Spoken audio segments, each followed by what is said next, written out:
Well, we're a Christian organisation that's been in St Paul's for about 25 years. And the reason the organisation was set up was to try and give a Christian response to drug and alcohol problems. And when I first came here, we were open 2 nights a week and 2 days a week.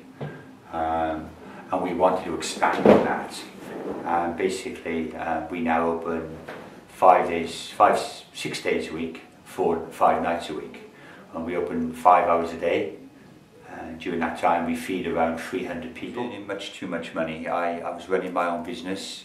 I had a very high lifestyle. I had a new car anytime I wanted one, I had a holiday anytime I wanted one, and started drinking too much. I started drinking from the age of 11 when I'd been sexually abused by a school teacher. We took the school teacher to Crown Court, but unfortunately he got away with it, so I lost 3 years of schooling during that time. Became a very, very angry person. And then as the years went by, started to drink more and more and more, became very aggressive, put that teacher in hospital a few times. But on from that, got married, 2 lovely children. One's getting married this week, which is really nice. Congratulations. And on from that, I built up my own landscaping business, started drinking too much, made lots of mistakes, got sectioned 7 times. They threw the key away on me twice, so I just couldn't get, I had a job to get out of that place. Eventually, when I could actually see that it was damaging my family so much, I walked out and I lived on the streets of Cardiff and Wales for about 10 months. When I got to my point of being at my lowest, what I would call my lowest, I looked for help. I got some good help, and I had funding offered to me in 24 hours to go to rehabilitation. I went to a Christian one, because I also believe that if you can replace your addiction with something, which seems more important, you stand a much better chance of giving up. And for me that's God, but for you it might be Buddhism or it might be cooking. What I'm saying is that if you want to give up an addiction, you have to put something in its place, not think, God, get complacent as you will lapse. Yeah, I was living in Bristol about 10 years. Most of the time I was on the street, doing hard drugs, begging for money. I was in a total mess.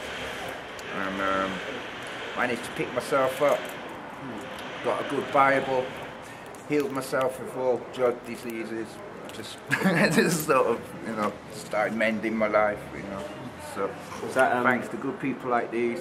Was it through the Wild Goose that helped you get off the drugs? In Bristol, in the last 2 years we've taken 670 people off the street. We've helped them into rehabilitation, supported housing, Christian communities, whatever they want, because the way I believe we should work, it should always be a person-centered approach, and we shouldn't set people up to fail and say you should do this. What we do is plant the seeds, and we let them see whether or not they think it's a good idea.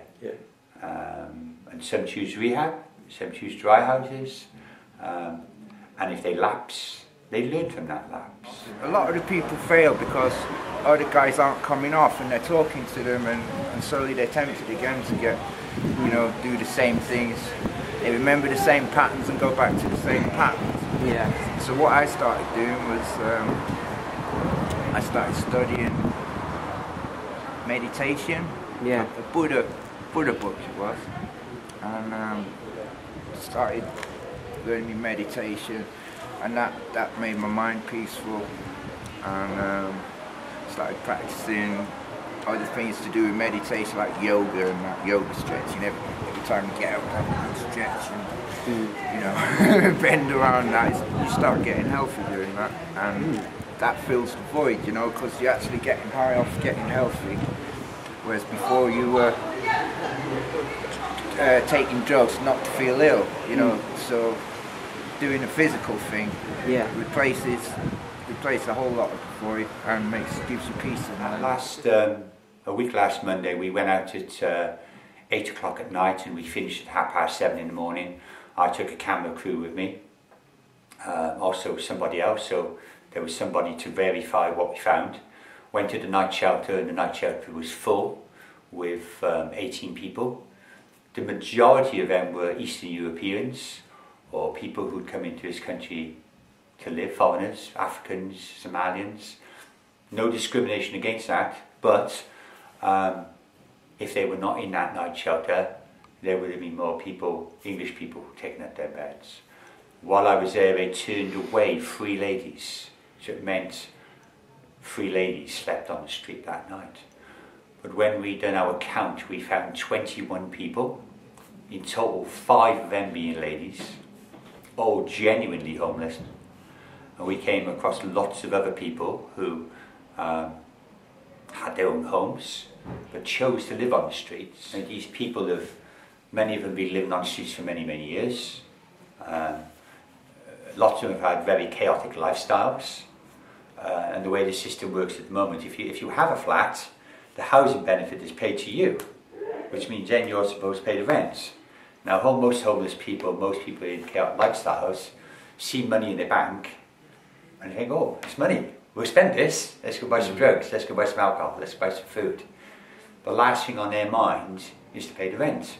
So they put people into flats, and it's a circle. They stay in the flat for 4 or 5 months, the bailiffs comes in, turn them out, back on the streets. They haven't paid their rent, taxpayers are worse off, they're worse off, everybody's worse off. I have actually got a flat, but it is kind of struggled to maintain it, and the amount of money that I've got to live on. I've also got stoma, which you obviously know about, which means I've got a bowel in the back, and I'm having my knee rebroken and re-screwed in the next 6 weeks.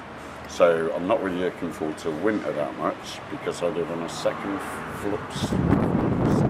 story in a flat, and it's difficult enough with no lead in the plaster. So I see what it's like when it's like that. But I've got good enough friends and they'll keep me. Does the cold affect the definitely? Yeah. Oh, the other day, last week when it was cold, it was murder. I was like to limp a lot. But if I walk about, it's when I stay still that it gets really, when I get out of bed in the morning, it's like, what? Where's my leg? I used to be a working man once. Yeah. Is it to do with the knee? No, it's to do with that. To do with my drinking. Which I'm doing a home detox starting next Monday. Fantastic. And then do my operation on my knee. But I've got to be clear of that I'm not on a Libyan script, because they're worried about shock. It's quite a long operation, and I got another one coming up exactly 2 months later. It's going to be even 4.5-hour operation, and I'm scared, but I just want it done.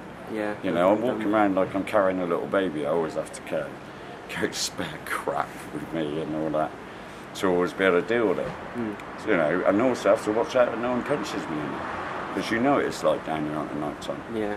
People can get a little bit fisty and punchy, can't they? So there you go. Is it quite dangerous to receive a punch with the... If I got it there, it'd be really dangerous. Yeah.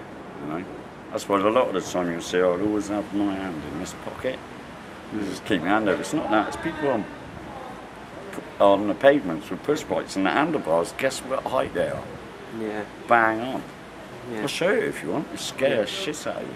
Yeah. That's it. Okay, yeah. Why not? Any of you squeamish? Not really.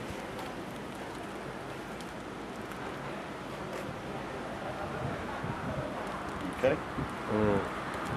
And when did you say you're going for the operation for? As soon as I've had my knee done. Okay. And I'm detoxed and I'm not drinking anymore. How much? But they're worried about the anaesthetic and the shock of being an alcoholic. You can get shock really easy. That's why they give you a Libyan script to get you off of the shock and through the heart attack and stroke level, and then you can bang on. But life is so boring. Yeah. When you haven't got lots of money, what's the cheapest way to entertain yourself? Big bottle of White Ace. Yeah. And a few other idiots. Yeah. It's all perfect to me. If you consider that in this part of the country, in North Somerset, we have approximately 10% of the country's rehabs. From all around the country, Birmingham, London, all over the place, they send their addicts down to us, which means that a good proportion of them do very well and go back or stay, but also a proportion lapse. They stay in the area, and Bristol's problem gets bigger and bigger and bigger. I came to Bristol about 14 years ago on parole to come off drugs, and coming off drugs was part of the parole conditions, and I sort of settled and then got involved with the people, the community, and sometimes I'd rather come here and just eat a bit of cardboard pizza than sit in a cafe with a load of stuffy people, because like I'm used to this kind of people. I'm still sort of recovering and still struggling, and we're all struggling together in a way, and it just, you know what I mean, you just cheer each other up, and you get to find out how some of your friends are doing, and you know what I mean, you give each other a bit of support. It helps. I tell you what, since it's been going, because I've been here, like I say, nearly 14 years now, and this wasn't here then, but like, the people have always been on the street, you know, the drinkers, the drug users, and then when it did open, it gave them a place and a place to go, and it sort of civilised people, and I think that's all it is. People just need a bit of to see that, you know, people care. Yeah. You know what I mean? A bit of love, show a bit of love, and they calm down, and they're not throwing bottles and walking all over the road. Yeah. Somebody's homeless and they want to stay homeless, and we're happy to feed them. Because when they're ready to change, then we'll be there to help them change. We're not going to try and push them into change. Well, people kind of rely on it in a way, and it does build a sense of community within the disadvantage. That's what the label we're restricted to. Some of us have homes, some of us have things, but yet we're struggling with our lives, and we come, although we're not necessarily close friends, we do meet up here and say all right and do break bread together, and I think that's very important in life. You know, obviously food's a big issue for a lot of street people, because they're out getting money for alcohol, and so they want to spend it on the alcohol, not the food. So this gives them lots of, you know, steady nutrition, and so it keeps them healthy. You know, Bristol City Council say that there is 6 homeless people living on the streets. We know it's at least 80. We can see the problem getting so much worse. Because like what I found is, I really loved the people of Bristol all the while, but like every morning, because I'd got this drug habit, I was getting up thinking, oh God, I hate begging people for money, when I don't want to beg people for money, you know, but I had this terrible drug first, and all I could do was keep begging people for money. And it was only when I ended up going to prison that I managed to start coming off, you know. And you said through going to prison you started coming off and started getting things back on track. Yeah, well, I started realising, you know, stuck in prison now, I wasn't sticking needles in myself anymore, and I was getting medication. I started feeling bad, and I just started realising what was going on, you know. Before I ain't going to survive if I keep going to these stupid needle stores getting needles and that. If somebody needs to get to Birmingham because their mother's died and they're homeless in Bristol, I'll go down and buy them the ticket. I'll make sure I keep the receipt so they can't cash it back in again. It might be there might somebody in Birmingham that their mother's died, and we'll drive them all the way there. I've driven to Canterbury a few times to get somebody off the street. Driven 30,000 miles this year, taking people all over the place. When we take people into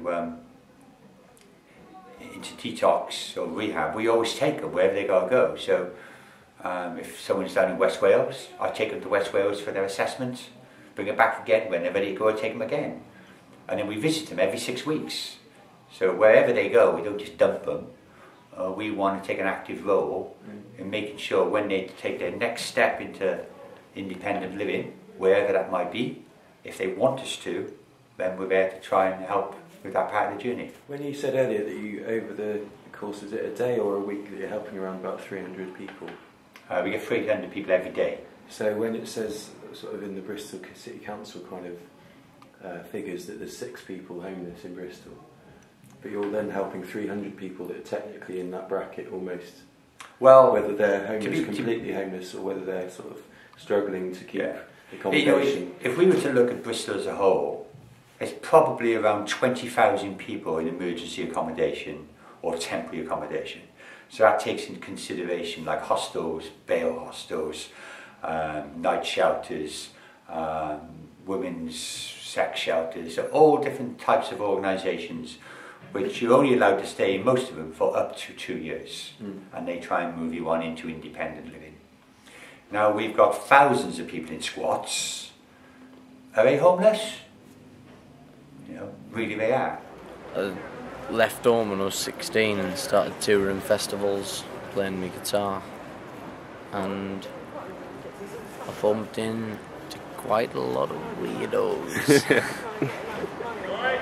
And they all had this capital B written on the head. And I was like, what does that B stand for? And they're like, no. Backwards, or, you know what I mean? Bicycle? No. Yeah. Basically, Bristol is a pit of doom. With the economic climate, the way things are going, the way the financial situation is going in this country, the government is saying that homelessness will end in 2012. I think that's a joke. I think they need to go off their asses and actually look at what our country is going through at the moment. If anything, things are going to get, sorry, if anything, things are going to get worse, not better. And if you came back and done the documentary next year, we'll probably see maybe 160 homeless people, not 80. And until, I believe, our governments, not our areas, our governments actually listen to people like myself who've been in addiction, who've been homeless, and until they start listening to people like that who've got their lives back on track. You know, I wouldn't tell a doctor how to perform an operation, and I don't expect somebody in the council offices to tell me how to get a person off the street when they haven't got the experience. The street, it's a whole different world. You know, you've got no postal address. You don't know what's going to happen moment to moment. You know, nothing stable, nowhere to put your kit. So it can be very disorientating. And getting thrown out on the street. Once you're thrown out on the street, whereas you never had a drug problem before, suddenly you're getting sort of corrupted by the world around you. Yeah. You know? Once I got took around this house, and it was full of like older people, and they were all putting needles in their arms, and I was like disgusted and shocked and that. But I think, you know, because of mixing with that bad company, probably how I ended up doing it. You know, people setting me a bad example. We're people at the end of the day. We're all people. Yeah. Everyone made bad choices, bad decisions, made massive mistakes. Definitely. I need it. I need it to survive. The people that are putting it on from their heart because they want to help people. And like, take me out off to them. I just think they're fucking amazing. I really do. Yeah. Right, you know Saddam Hussein is Winston Churchill Adolf Hitler, yeah?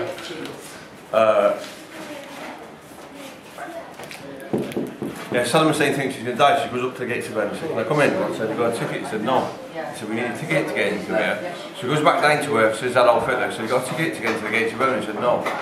So he said, "Winston Churchill." He said, "We've got a ticket to get into the gates of heaven." He said, "Yeah." So give us a bit then. She says, "Come on, don't be tight, give us a bit more." So give him a bit more. So he goes back up to the gates of heaven and says, "Can I come in?" God said, "Have you got a ticket?" He said, "Yeah." So let's have a look then. So God says to him, "Things ain't looking too good for you, mate."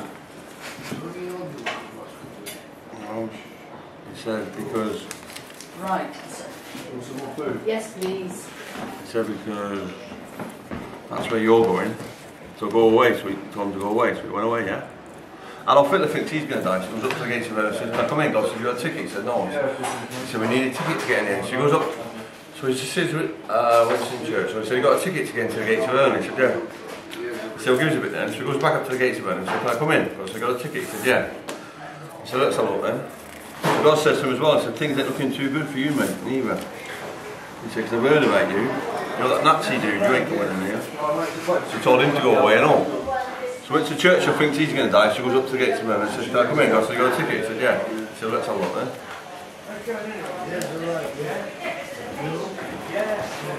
So God let him in. There we go. pretty good, isn't it? Where'd you learn that party trick? Prison. I learnt that in prison officer showed me that. Different religions in our country. We have lots of different cultures. And I believe that if you're a Buddhist and you pray to the trees or you pray to the air or wherever you pray to, or if you're a Christian, you pray to Jesus. If you've got that in your life, that's something quite special. If you're an atheist, that's okay. You believe in no God whatsoever. But you can believe in something. Maybe your mother, your children, whatever. You will stand a much better chance if you have the opportunity. Like I went to a Christian rehab.